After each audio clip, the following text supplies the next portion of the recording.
Senhoras e senhores telespectadores da TV Otimista, senhoras e senhores internautas do blog do Edson Silva, estamos começando o nosso programa dizendo que o discurso do presidente Lula ontem na ONU, Organização das Nações Unidas, em Washington, nos Estados Unidos, foi muito bom.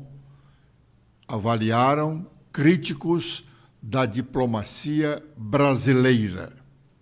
Também foi muito bom, enquanto simbológico, pelas presenças dos presidentes das duas casas do Congresso Nacional, do Poder Legislativo, Senado, com o senador Rodrigo Pacheco, e Câmara, com o deputado federal Arthur Lira, uma demonstração para a comunidade internacional de que a democracia brasileira experimenta bons momentos. Mas, internamente, causa uma certa preocupação a quem acompanha a relação institucional entre Congresso Nacional e Poder Judiciário, entre Poder Legislativo e Poder Judiciário, umas divergências que poderiam ser consideradas tolas, não fosse a falta de entendimento entre os seus integrantes. Agora mesmo, uma nova polêmica está no centro do conflito entre os dois poderes. Os deputados querem aprovar uma lei impedindo o casamento entre pessoas do mesmo sexo. O Supremo já decidiu sobre essa questão. Ontem, a Comissão de Previdência, começa chamando a atenção aí, a Comissão de Previdência, que está tratando dessa questão de não aceitar, de impedir, de tornar impossível o casamento entre pessoas do mesmo sexo, aceitou, a comissão, os integrantes da comissão aceitaram as ponderações de integrantes da Comissão de Direitos Humanos e suspendeu a votação da matéria, que estava programada para ontem, para permitir a realização de uma audiência pública.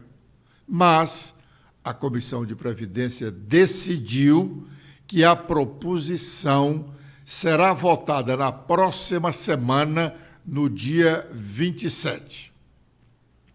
Afora isso, no Senado, nos últimos dias, algumas manifestações críticas a decisões do Supremo Tribunal Federal, notadamente em relação à questão do aborto, que a Suprema Corte está julgando, e o do porte de drogas para uso pessoal, que também está sendo examinado pelo Supremo Tribunal Federal.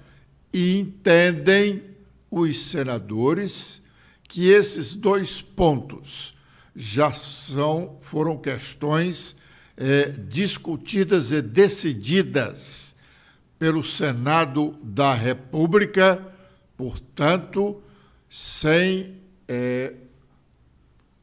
chances de o Supremo voltar a analisar, porque é uma questão legislativa e o Legislativo já tratou dela.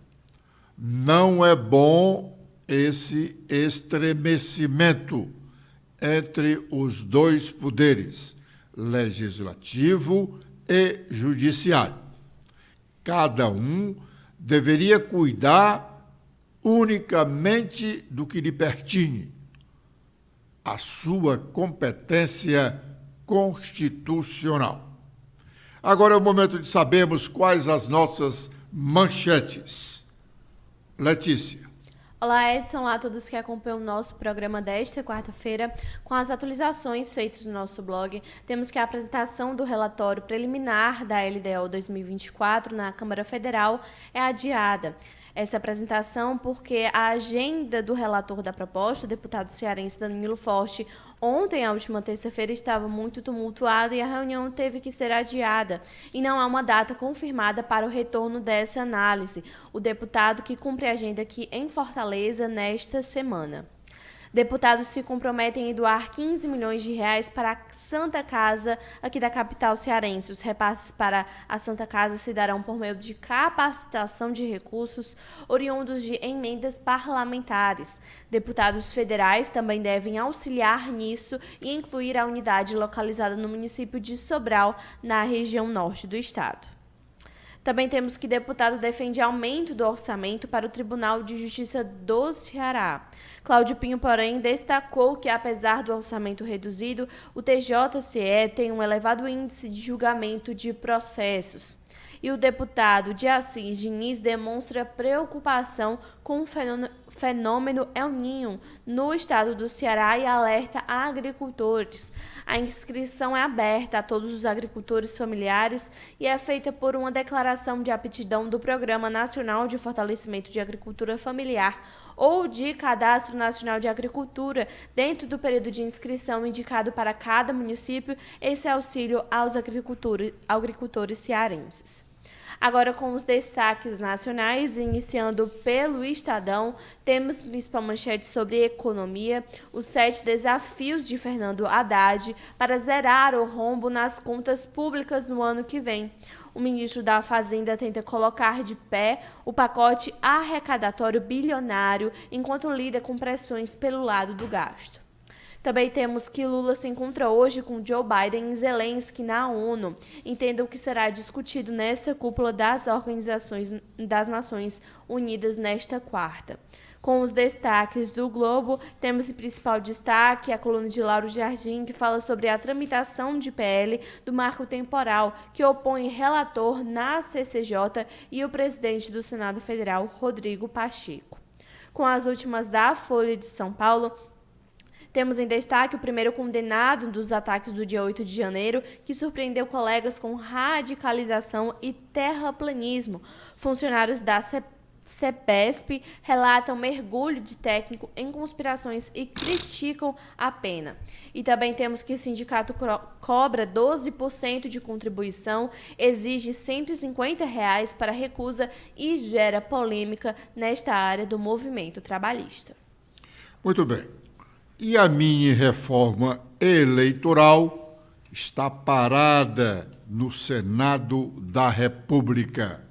Pelo visto, não teremos alteração na legislação eleitoral para o pleito do próximo ano.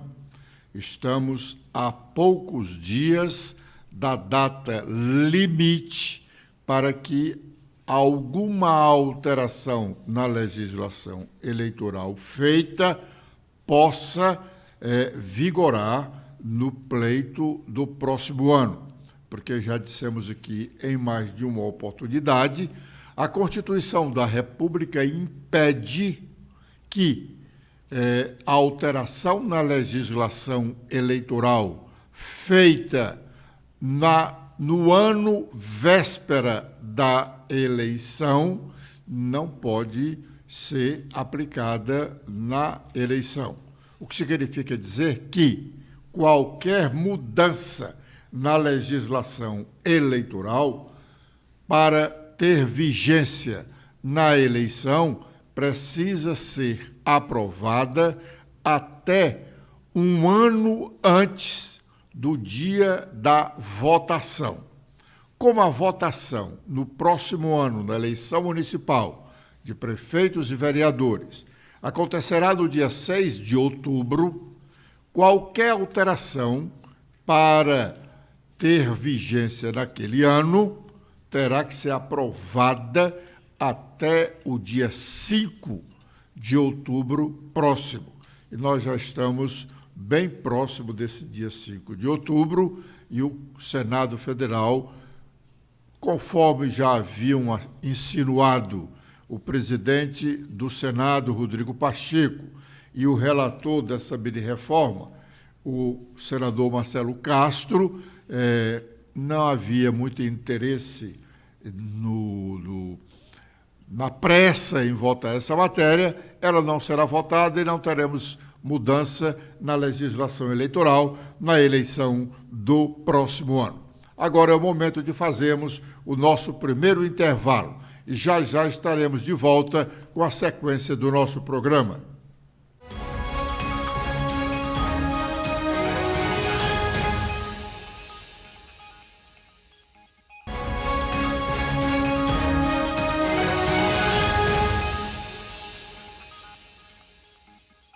Bom, e a PEC da anistia, a proposta de emenda constitucional que anistia os partidos políticos, tanto dos seus débitos perante a Justiça Eleitoral, que é muito dinheiro que a Justiça condenou, o Tribunal Superior Eleitoral condenou a vários partidos por má aplicação dos recursos do fundo partidário, a devolver vultosas somas de recursos. Ninguém quer devolver nada. Então, essa proposta de emenda à Constituição foi inicialmente pensada para anistiar essas dívidas dos partidos. Depois veio outras condenações dos partidos, aos partidos e a candidatos eleitos no pleito passado, porque algumas agremiações não cumpriram a lei de cotas, isto é, indicar o mínimo de 30% de candidatos mulheres. Então, essa PEC também vem para anistiar esse povo e beneficia diretamente 4 deputados estaduais cearenses do PL, que tiveram seus mandatos cassados pelo Tribunal Regional Eleitoral, exatamente pelo fato de o PL não ter cumprido a lei de cotas. A proposta de emenda à Constituição está tramitando sem muito alarde, porque há muitas críticas em relação a essa anistia, mas o novo relatório trata de cotas para mulheres nos legislativos, definindo um percentual para as próximas eleições e para as eleições seguintes. O Conselho Nacional de Justiça, CNJ, está votando uma proposta de alteração nas promoções de juízes, de modo a que mulheres e homens possam ser promovidos alternadamente, diferentemente do que estabelece a Lei da Magistratura Nacional. Há reclamações contra esta iniciativa do CNJ. A votação começou ontem e o primeiro voto a favor dessa tese de promoções alternadamente foi da relatora do processo, Salise Sanchoteni, que, inclusive, no seu voto, citou o nome de uma desembargadora cearense do passado, Auri Moura Costa. Vamos ouvi-la. Entretanto, as mulheres somente ingressaram na magistratura brasileira a partir de 1939. Tivemos a primeira, Auri Moura Costa, aprovada em concurso público no Tribunal de Justiça do Ceará, e depois da Auri, só 15 anos depois, tivemos a segunda magistrada, que foi a Tereza Grisolha Tang, ingressou no Tribunal de Justiça de Santa Catarina. Quanto às mulheres negras, a pioneira foi Mari de Aguiar Silva, empossada no cargo de juíza substituta do Tribunal de Justiça da Bahia, em 1962. Então, a história do Poder Judiciário brasileiro foi forjada, é evidente, sob a dominância masculina e branca por mais de 3 séculos, e os dados levantados acerca da composição da magistratura revelam os efeitos discriminatórios que essa realidade acarretou.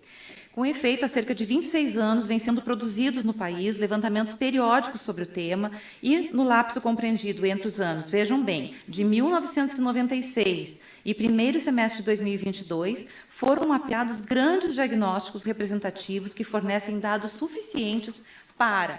E aqui eu cito Mariana Yoshida, que nos dá a honra da sua presença e fez a sua dissertação de mestrado nessa área, em que ela afirma: se firmar a subrepresentação feminina na carreira, bem como se identificarem nas práticas e vida cotidiana dos tribunais as principais barreiras de acesso das mulheres aos diversos cargos da magistratura brasileira, desde juíza substituta até ministra do Tribunal Superior. Em todas as pesquisas podemos concluir quantitativas realizadas em nível nacional com recorte de gênero, as mulheres constituem franca minoria, o que permite concluir pela subrepresentação feminina que foi trazida aqui da tribuna em diversas falas. Nós temos, então, 75% de homens desembargadores hoje para 25% de mulheres na carreira. Eu li esses dados em março deste ano, por ocasião do Mês da Mulher. O percentual de magistradas apresentou queda de 38,8% para 38%, com expressiva diminuição nos postos mais altos da carreira. Nós tivemos um decréscimo e as mulheres representam 25% entre ministros e ministras, 18%.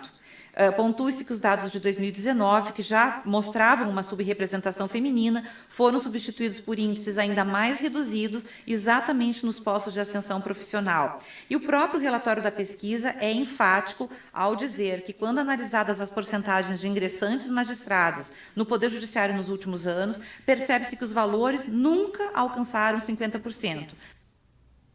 Bom, nós ouvimos aí que a relatora lá no Conselho Nacional de Justiça citou a desembargadora cearense Auri Moura Costa como a primeira juíza no Brasil. Mas ela poderia ter dito também que a desembargadora Auri Moura Costa foi a primeira mulher na magistratura cearense discriminada afrontosamente. Ela ingressou na magistratura como juíza, chegou ao Tribunal de Justiça no cargo de desembargadora, foi presidente do Tribunal Regional Eleitoral, foi vice-presidente do Tribunal de Justiça do Estado do Ceará. Há uma praxe, ou havia uma praxe, no Tribunal de Justiça do Ceará, que o vice-presidente era o presidente futuro. Como hoje é assim também. Mas, naquela época, a desembargadora Auri Moura Costa era vice-presidente do tribunal e os desembargadores não a elegeram presidente do Tribunal de Justiça. O que aconteceu? Ela deixou a magistratura, foi embora para o Rio de Janeiro e não deu mais notícia ao Ceará. Esse registro, ou neste registro, eu faço uma homenagem a uma sobrinha da desembargadora Auri Moura Costa, a também desembargadora Gisela Nunes da Costa, que antes de entrar na magistratura era jornalista, trabalhou nos Diários Associados. Hoje ela está aposentada. É uma figura de excelência, com muitos amigos no estado do Ceará, sobretudo no meio jornalístico. A doutora Gisela Nunes da Costa, os nossos respeitos. Bom, Ontem, a Assembleia Legislativa Cearense, ou na Assembleia Legislativa Cearense, o deputado Sargento Reginauro, que era bombeiro militar, fez uma conclamação em defesa da instituição Corpo de Bombeiros. Mais parecida essa conclamação como um libelo, e que deve preocupar a todos os cearenses. Vamos ouvir o que disse, ou parte do que disse, o deputado Sargento Reginauro. O Corpo de Bombeiros do Estado de Ceará está acabando. Está acabando. E poderá ter o seu fim dentro do seu governo se Vossa Excelência não tomar decisões urgentes. Não dá mais para esperar. Senhores e senhoras, esse deputado que vos fala, sargento do Corpo de Bombeiros, da turma de 1995. Quando eu cheguei na instituição, uma equipe de combate a incêndio no bombeiro chegava a andar com mais de 10 homens, em 2 viaturas. Às vezes até 3 viaturas. O descaso com o Corpo de Bombeiros ao longo dos anos tem sido tamanho, que esse número reduziu para 5. Depois reduziu para 4 homens. E agora, por falta de efetivo, está correndo para combater um incêndio, deputado Alisson, que são ocorrências vultosas, que exigem esforço físico braçal. 3 homens, sendo que um é o motorista. E esse apenas opera a máquina.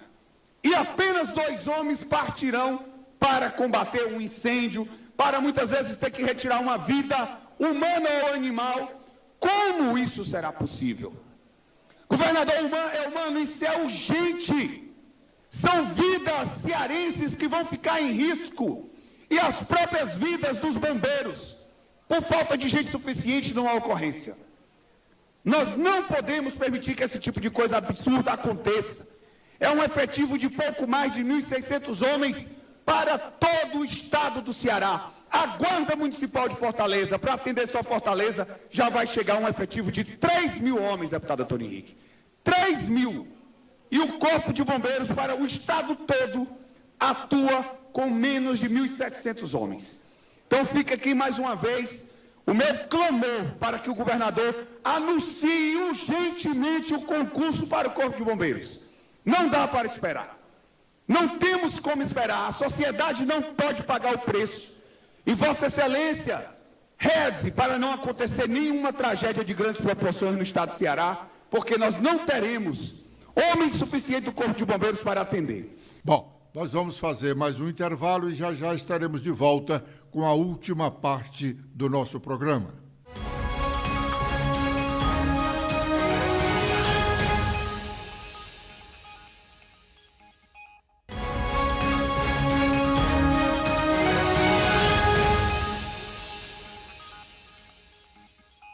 Bom, nós dissemos que a conclamação do deputado Sargento Reginauro era parecida com um libelo. Não é parecida, não. É realmente um libelo. Esse exemplo que ele nos dá de que hoje o Corpo de Bombeiros Militar do Estado do Ceará tem apenas um contingente de 1.600 homens para atender a nossa população superior a 9 milhões de habitantes, em 184 municípios, é realmente um número insignificante, principalmente quando ele compara com a Guarda Municipal de Fortaleza, que é um policiamento para cuidar apenas dos bens, do patrimônio do município, com 3.000 homens. Realmente é muito pouca gente no Corpo de Bombeiros. E o governador é humano, precisa realmente dar uma solução a esse problema. Agradecendo a honrosa audiência dos nossos ouvintes, estamos prometendo estar de volta amanhã com a proteção de Deus, neste horário. Letícia. Eu também faço meus agradecimentos a todos que acompanharam o nosso programa de hoje. Vocês podem rever mais amanhã. Até lá!